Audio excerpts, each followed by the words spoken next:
Os ventos de uma massa polar ainda levam um ar mais frio e úmido para a costa da região sudeste, mas o risco de temporal diminui nesta sexta-feira. Já não há mais condições para a chuva forte.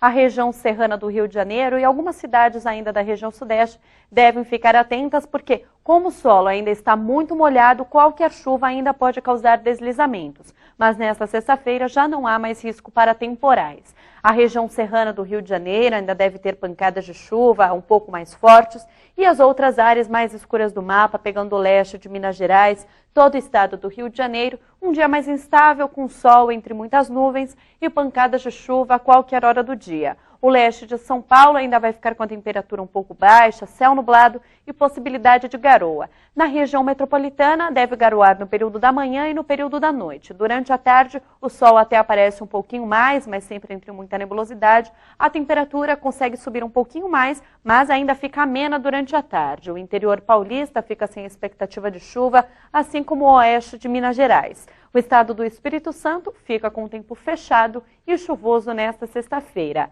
A mínima prevista para Belo Horizonte é de 16 graus e 18 graus no Rio de Janeiro.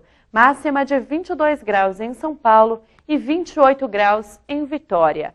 No sábado, o tempo começa a ser um pouco mais de verão. As temperaturas sobem um pouco mais, já aparece mais o sol na região.